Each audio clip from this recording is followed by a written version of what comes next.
Good afternoon. Thank you for joining us and for our afternoon panel session.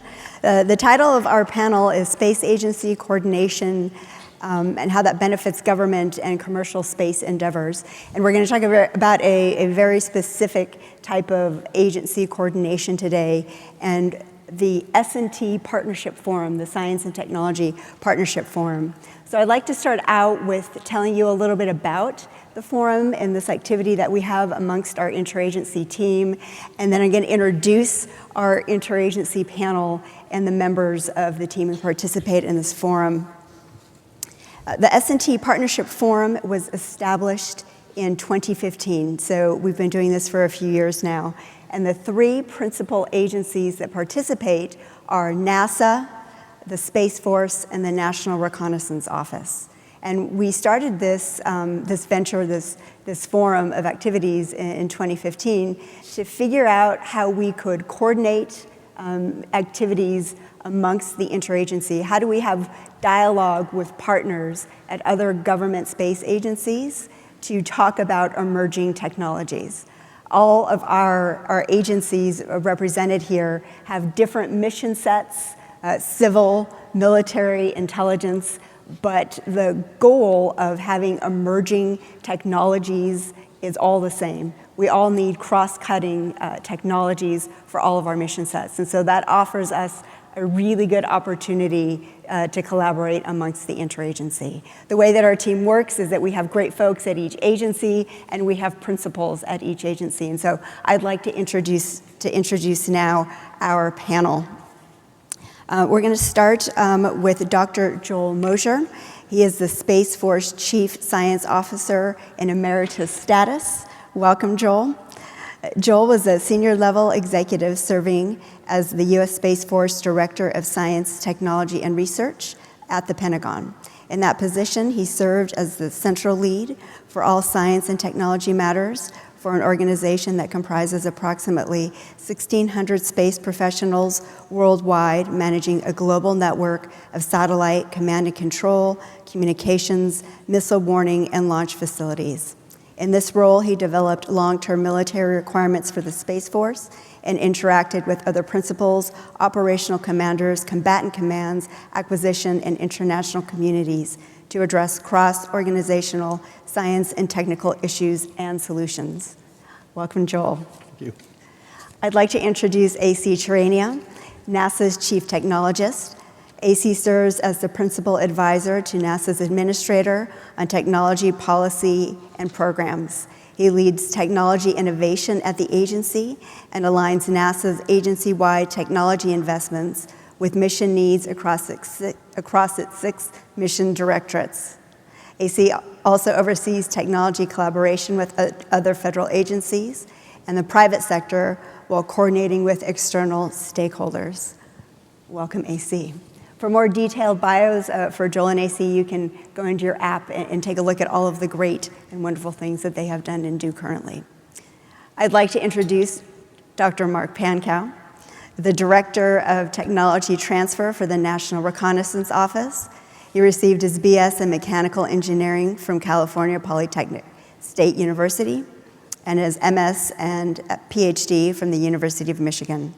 He served as a postdoc with the Army Research Labs and then went on to become a tenured professor at North Carolina State University before joining the NRO.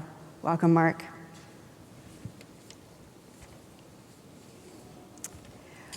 We're going to start by discussing the importance of the S&T partnership for your organization, for the U.S. government, and for the broad space community.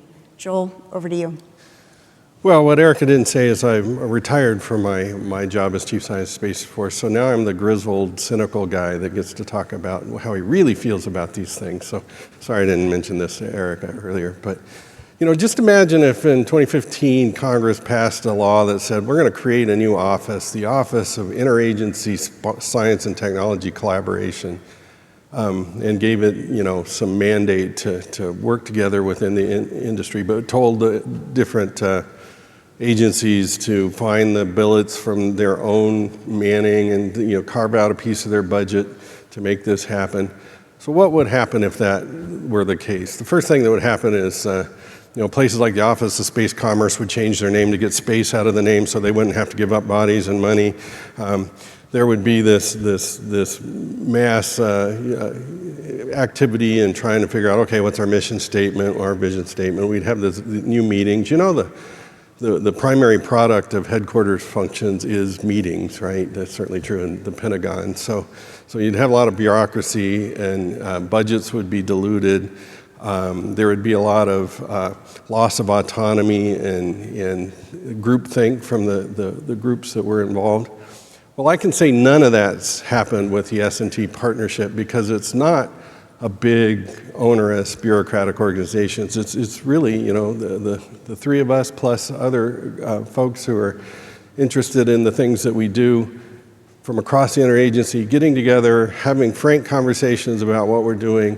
One of the things we do is once a year or so pick projects that we want that are of common interest to the three space organizations, like we did one on space cybersecurity or ISAM or a whole range of things.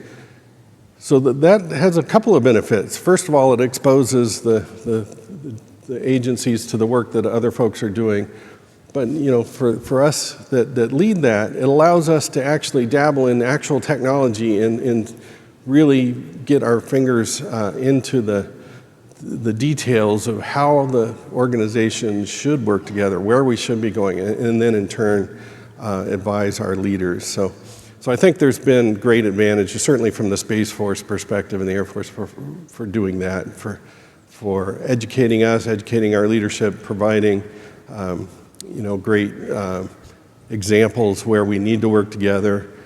One last thing I'll say is, we often talk about Venn diagrams. So there's you can imagine a Venn diagram that had military space, civil space, and IC space involved, and there's going to be some overlap.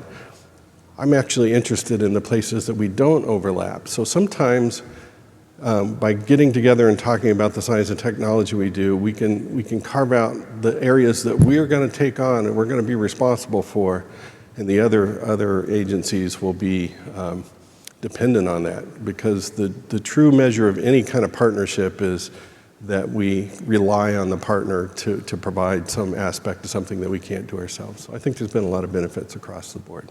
Thank God Congress didn't create an Office of Interagency Science and Technology Coordination. Over to you.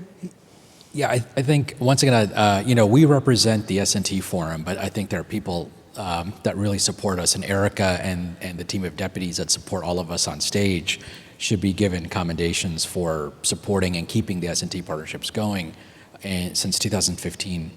The way I think about it, having come into the job a year and a half ago, I really wasn't aware of the S&T Partnerships Forum. When I got interviewed for the job, they didn't tell me about this organization or this part of the job, and I was pleasantly surprised. I was like, oh, I was hoping something like this existed in the government, where our agencies would talk to each other.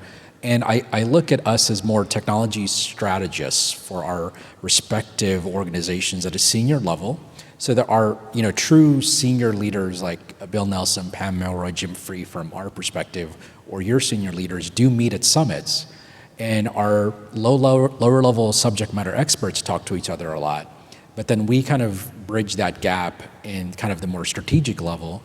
The first part of strategy is problem identification and trying to get to the crux of a problem or a technology problem. That's where we can help our respective agencies identify and shine a light on a respective technology problem that is hitting all of us. Like, for instance, recently, over the last year, we worked and coordinated a assessment through the Partnerships Forum on quantum sensing, as all of our different agencies are working in that technology realm. There was an opportunity for our subject matter experts to come together, discuss, to us think about strategically of different areas in that domain where we could collaborate or knowledge exchange. The way I think about all of this is we are optimizing for the nation. There's NASA's mission, but there's the nation's mission. And optimizing for the nation in a world with strategic competitors is very important. And for having forums like this, where there's information asymmetry within the United States government, where some people have information of what's going on, some don't. We have information asymmetry on what's happening in commercial industry. We're trying to get better, do better in technology scouting, and part of the S&T Forum is part of to break down that problem of asymmetry in terms of what's happening inside the government. And the other thing we identified in some of these conversations is, oh, that agency is funding this company. We're also funding that company. And so these forums help us identify those kinds of collaborations to actually better use the taxpayer funding to optimize it. And finally, the thing that was mentioned is that we also identify where one agency could be more forward in requirements that pushes the technology. So some places, my colleagues are pushing the requirements and pushing the technology maybe a little bit further than we need, but then some other places we're pushing it. And it's very interesting to identify those spots where maybe sometimes for me, NASA's pushing our respective agencies a little bit further for some of our, let's say, science needs in this area and that area. So that's been kind of interesting. And I also think we also need space in the United States government for conversations at a open, strategic, I wouldn't say brainstorming level, but where it's a safe space for agencies to talk, not contractually, we're not going to result in an MOU for a new program, but 3 steps before that, we can think about collaborations, and that's the usefulness of this organization, I think. So I think for us, it really comes back to a couple of points that Dr. Scalise made yesterday in his remarks, which is it comes back to the fact that it's about partnerships, it's about innovation, and it's about people. And it's about empowering all those people to be able to do the best work that they possibly can. The whole point of this S&T partnership is that we're really trying to leverage those synergies and influence science so that the technology portfolios of each agency can really benefit from each of those. Working together, coordinating this dialogue, being able to understand kind of where each group's emphasis is, it really helps us to achieve kind of each of our own individual mission sets and goals for the agencies in a more timely manner from that perspective. And so I think that's really beneficial for what we need to do and what we need to achieve. Space, there's a lot of fundamental foundational technologies that are pervasive. Each of us have, our own mission set. We're going to do different things with that technology, but the fundamental technology is shared amongst all the agencies. And so understanding those and understanding the technologies in a real good, detailed, in-depth sense is very important for being able to figure out how they fit into the later parts of the organization, because we're really looking at that future technology and how that's going to impact the organizations later on with this S&T partnership.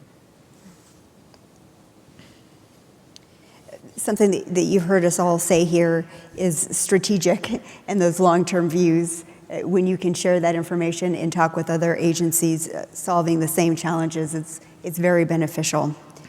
So that leads us here into the second thing that I wanted us to talk about is that please discuss how the S&T partnership illuminates common future needs across our government space agencies.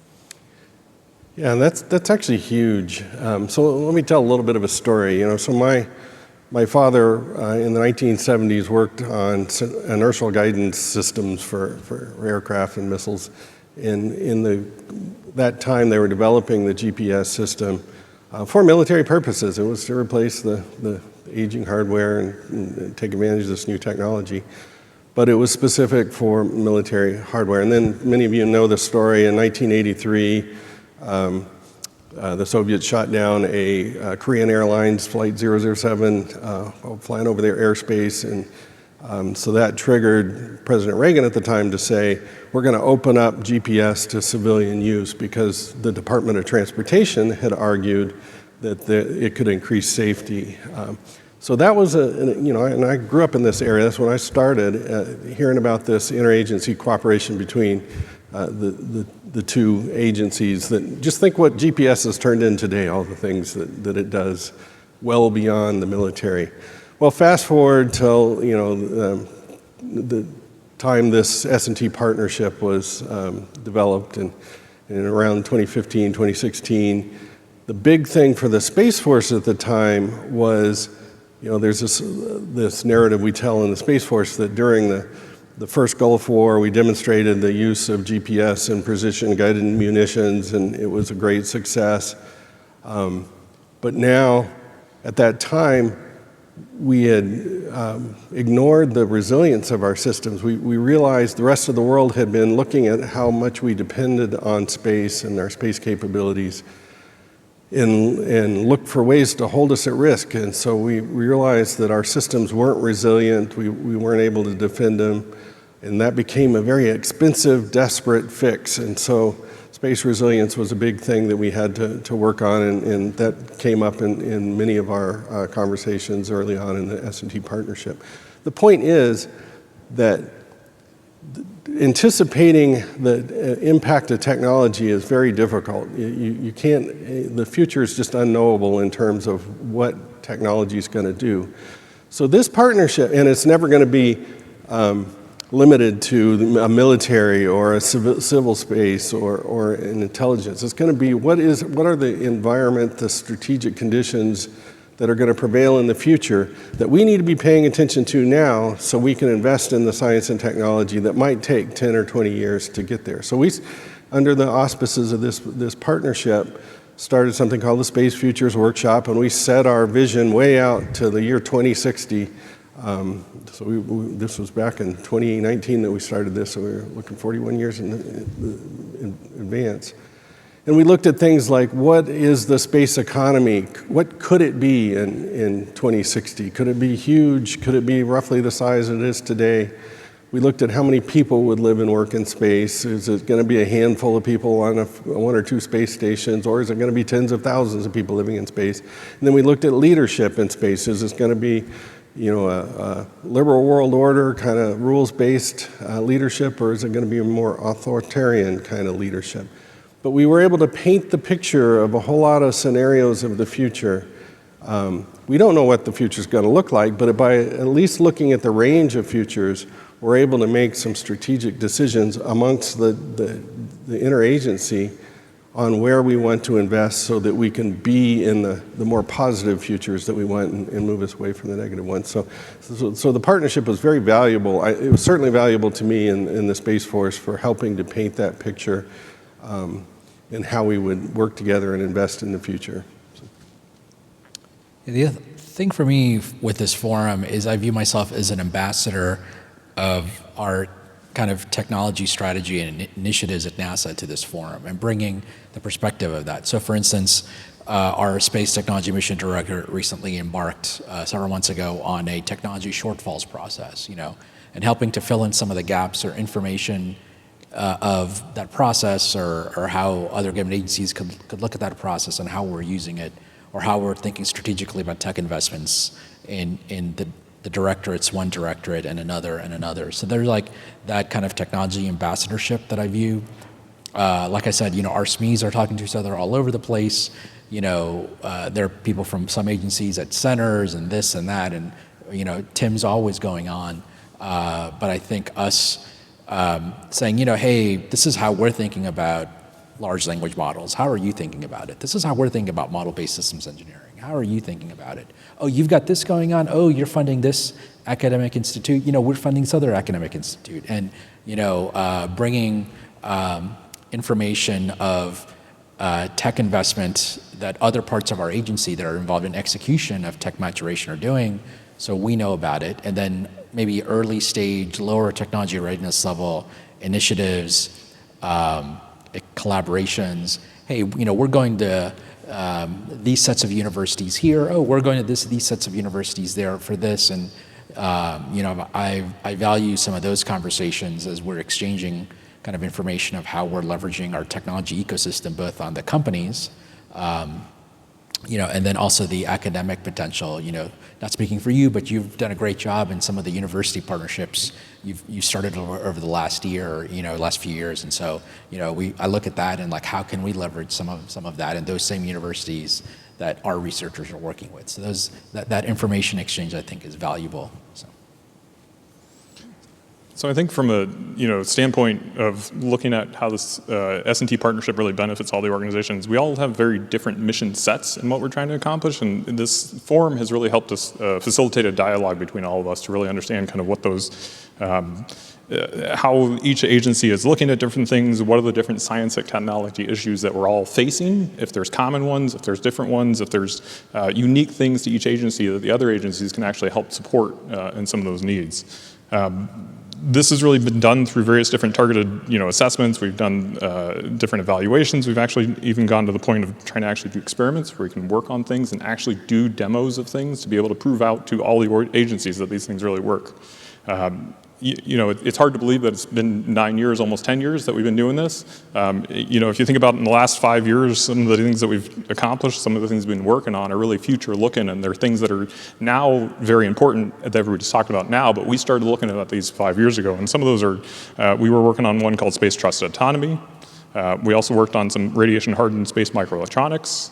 There was an on-orbit service assembly and manufacturing, which now was, at the time was OSAM, now became ISAM. We have an ongoing one where we're looking at cyberspace mission assurance experiment, CyberSMAX, and also the quantum sensing one that we were talking about earlier, which has been really interesting to look at, especially on the quantum sensing side. Those things are starting to come out of the lab and into the real world, and we need to figure out how they impact everybody's future systems at that point in time. If I could tag on to what Mark said a little bit. We do, the three agencies represented here have very different mission sets, but, and I would also say that we've had many more than just us in the interagency. In one of our cybersecurity meetings that we had 28 agencies represented, so it's broader than the three of us, although we kind of share it. But what I was getting at is there are some future missions that haven't really been assigned yet. It doesn't belong to anybody. Think of things like orbital debris or planetary defense, although NASA does have a planetary defense coordination office, but actually doing something about an asteroid inbound, nobody's figured out who's responsible for that. Space anti-piracy, search and rescue. There's this whole long list of things that will probably develop in the future.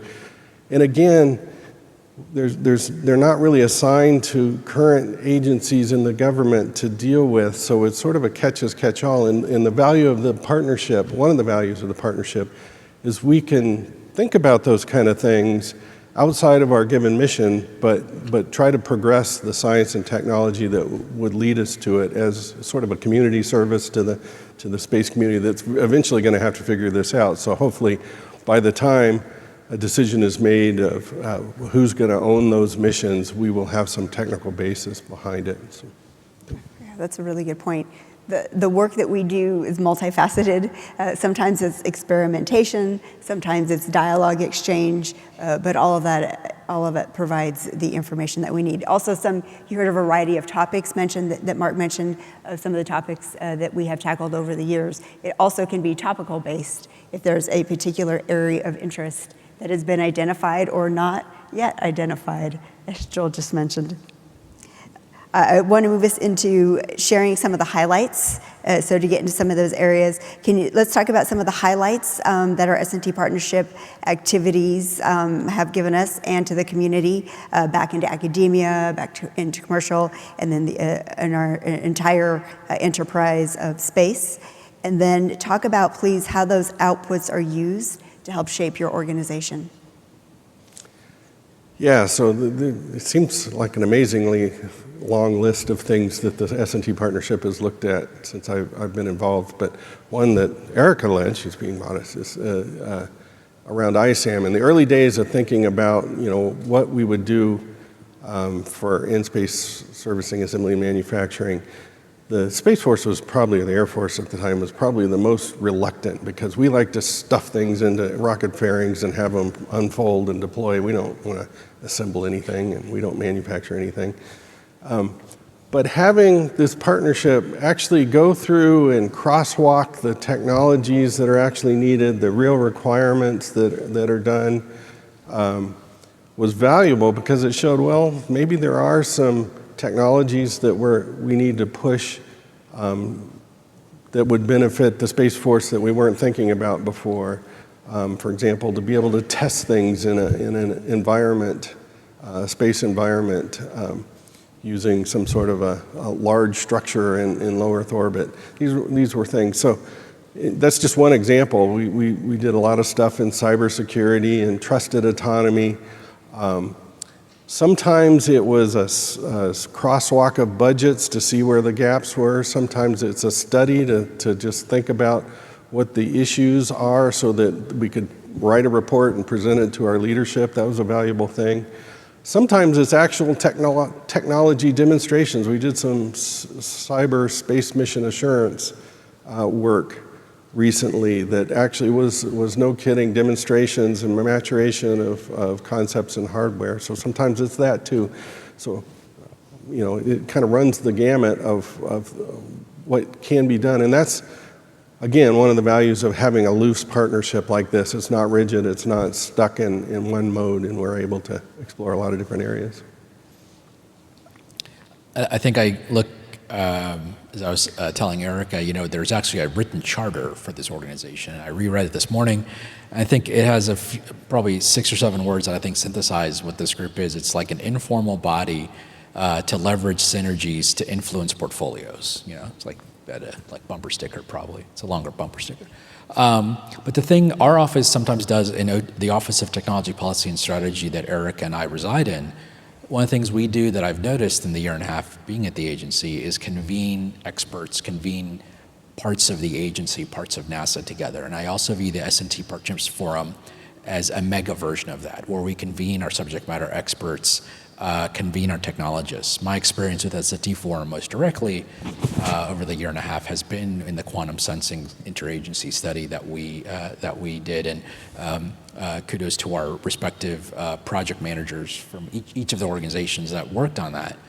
And what I noticed in that experience was a deliverable that they provided, our joint teams provided and wrote together. And I think, Mark, you were very instrumental, and you were the representative from NRO to that, and working with our folks on that report. And so we took that report and those observations about technology areas and briefed it to all of our senior leaders, briefed it to our mission directorates, and said, we illuminated for our mission directorates, I believe, options for future collaborations that they could pursue in a more structured way, and laid a framework for how to think about quantum sensing partnerships in a more structured way with these other organizations. And that's what I think we can provide. Our office, Erica, myself, and others in our office at headquarters, NASA headquarters, can provide to the agency of a more strategic framework of how to think about these technology collaborations. I think part of my job is to provide, as Erica mentioned, innovative solutions to our leadership. At the end of the day, it's up to them to execute and move out, but I think we've done our jobs to illuminate those innovative solutions. And I think in the quantum sensing study that our teams worked on, I had an end product that then I could go into different parts of the agency and say, yeah, I know we're doing our mission and our tech investment, but let's tell you about what's going on and some opportunities here that we may want to consider going forward of, they have this requirement, but if we came in and added just a little, tweak that requirement a little bit, we'd get a lot out of that.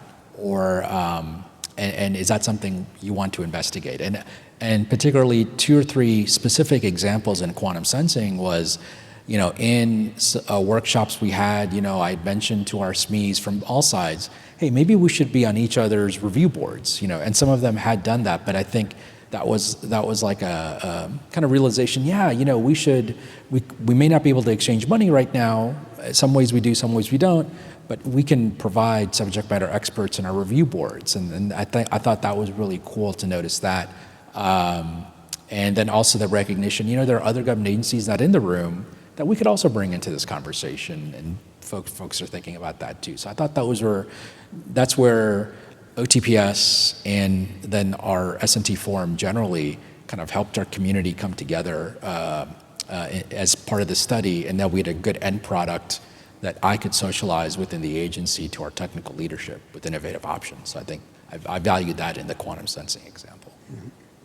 So go back to the point that Joel made earlier, right? This wasn't just another meeting. There were a lot of useful things that really came out of it. We sat down, we had a lot of hard discussions, we talked about technology in a lot of detail, and we really got some good outputs out of this.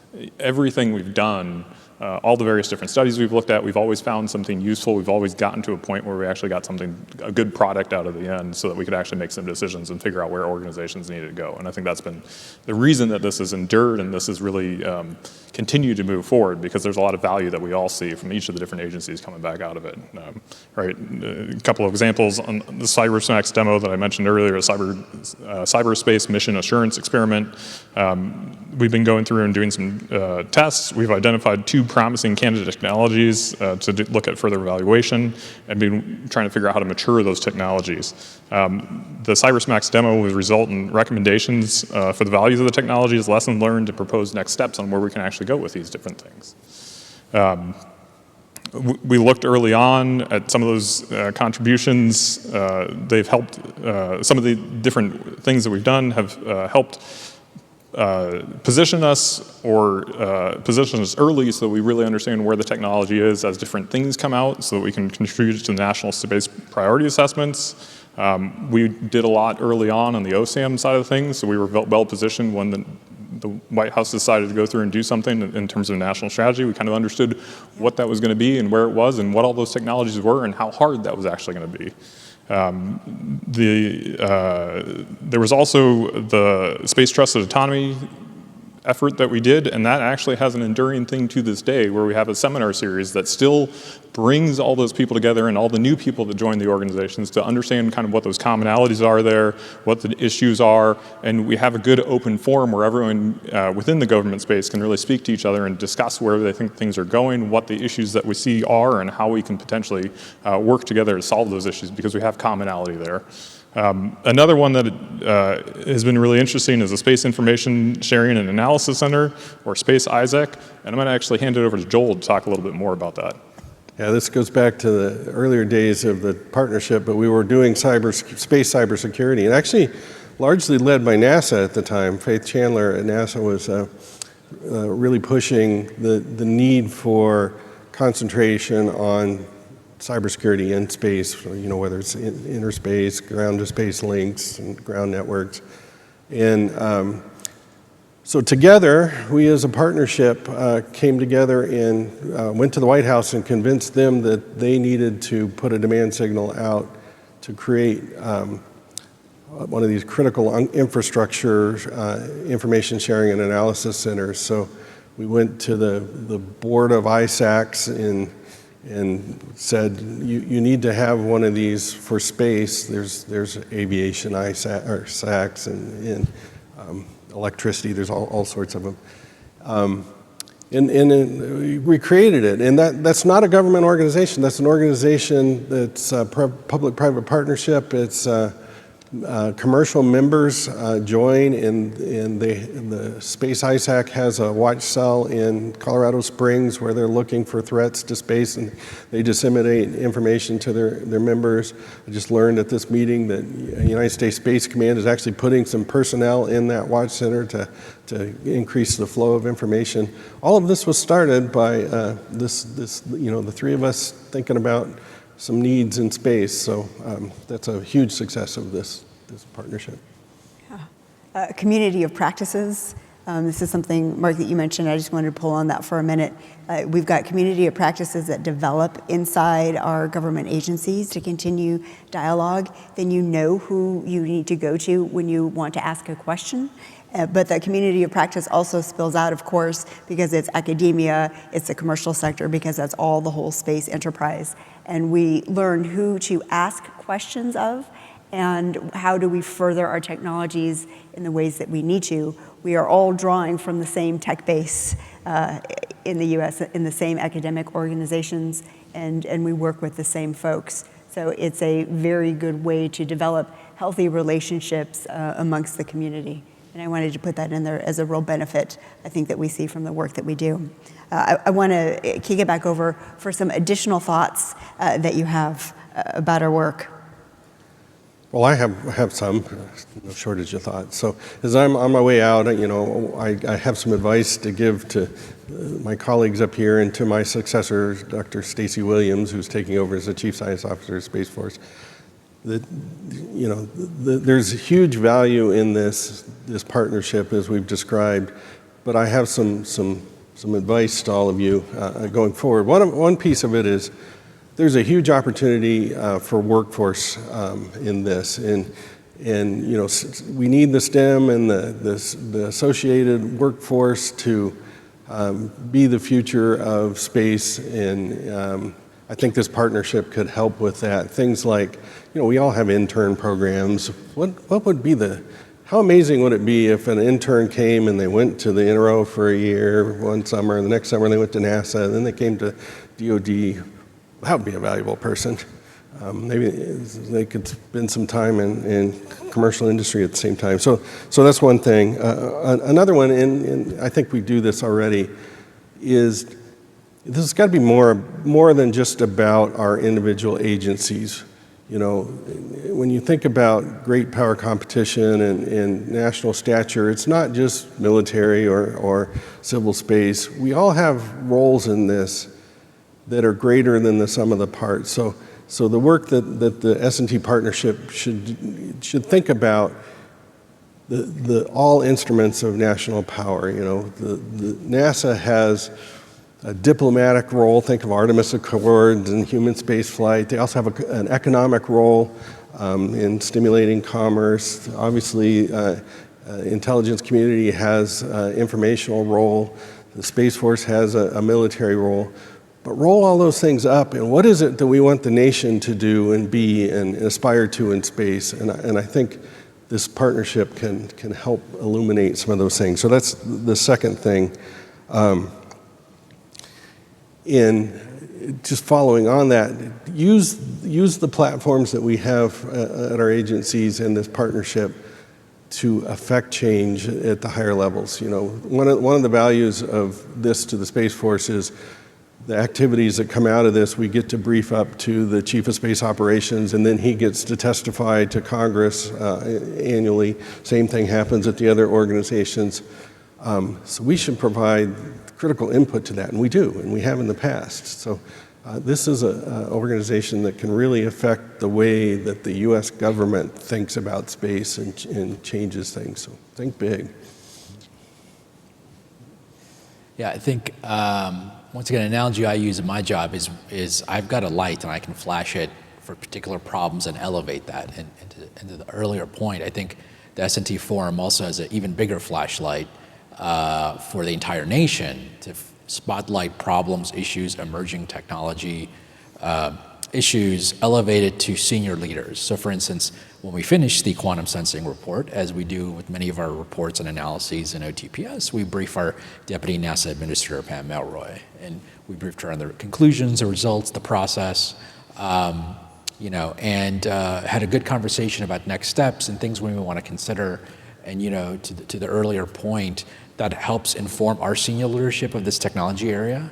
It informs them about options they might want to talk to as they have summits with their counterparts at the agencies. And so we better informed our senior leadership for having these senior level conversations and illuminated a technology that we thought was important that our senior leaders should know about. And we can't do like that for 500 different things in the forum, but maybe every year we have a portfolio of topics and we rebalance that portfolio as things are starting to emerge that are more critical. The things I think about, going going in that list include understanding the universe, understanding cislunar space, understanding things like the debris environment, understanding what's happening in cislunar space on the lunar surface, which I think is important to the nation. And all of us can contribute in different ways. That goes from understanding the concentration of water ice in a permanently shattered region to understanding orbital debris environment at low lunar orbit, to understanding hypervelocity impacts in LEO, to understanding space weather. I think all of our agencies have a role in that in various aspects, once again, for the nation and the missions we want to do. So I think it's important for me is once again, if you go back to the charter that I referenced, the charter has an appendix of 10 plus different topics many years ago the forum came out with, and we look at that list every year, as was mentioned, and maybe refreshing that list and what bubbles up and what's important. We can't tackle all of those topics every year, but which one of those, like a few years ago, ISAM was important, or space trusted autonomy was important. But looking forward, next year, the year after, what are some new topics we want to inject into that list and then bring up to conduct a study or some kind of assessment or collaboration? So I think, kind of echoing, both my colleagues' points here, I think the S&T Partnership Forum has been very useful in terms of, figuring out what those collaborative investment opportunities are. They've really facilitated exchange of research efforts and ideas. We've seen a lot of useful outcomes from it. There's been some hard problems that we've looked at that have been enduring, kind of long-term studies that we've been looking at that we keep going back to, and that's why we have a seminar series and things like that. And there's other things that are kind of hot topics that come up, and we really need to kind of come together and figure out what they really mean for the different agencies and how they affect the different agencies, which have been really good. Going back to a point that Joel made, right, back to the people, right? We've had interns that have worked on these S&T partnership efforts, and that has been fantastic. We've had interns that have done that and then transitioned into government employees because they saw the really interesting things that we were doing. We've also had employees that have worked on these different efforts and has inspired them to go back and get advanced degrees and pursue those technologies because they really want to understand them in a deeper sense. And so I think, the S&T Partnership Forum has really empowered the people of the government to be able to figure out kind of what those different things are and really get them to get a deeper understanding of certain things and see kind of broad spectrum across the government where things really are and what impacts they're potentially going to have and what they're doing those efforts. That's awesome. Thanks, Mark. We're here wrapping it up. We're just in our last couple of minutes. Any final words that we'd like to share with the community? I think one thing I'd like to say and I say this internally to some of the NASA community, is I'm the ambassador to this group. So if you in the NASA community have items that you want to elevate in terms of the three agencies or even affiliate agencies, kind of, I'm your ambassador in terms of the NASA community to bring that up to this forum. Once again, whatever we can do to help our NASA community in terms of subject matter experts that are having thorny technical strategic issues they're wrestling with, I am your ambassador to this forum to bring those topics as something we might want to consider. So mostly my charter would be to the NASA civil servants in the community and other offices, other centers, that this group exists to help us at NASA work with our other agencies. So that's what I would say. That's awesome. Any final words? So, I think, we're very excited by this partnership forum. We've seen a lot of good things really come out of it, and I think, over the past 9, almost 10 years, it's been very productive, and I think we're really looking forward to seeing where we go with this in the future. I think we see a lot of value of it, and we're trying to figure out what the next things we're going to tackle together are, because there's a lot of interesting things that are coming out in the, new technologies that we've got to be able to figure out how to get together and figure out what we can actually do with them. Joel, as the longest serving member, you get the final statement of the day. Well, it's obviously we enjoy the fruits of this S&T partnership, and thank you for all the time you spend coordinating this and getting us together. And we all have deputies that do the bulk of the work, but I hope it's the S&T partnership continues to do great things and strengthens and stays a very informal collaboration that's flexible and agile and able to respond to things. So good luck with all that. Thank you. Thank you, everybody. Have a great day.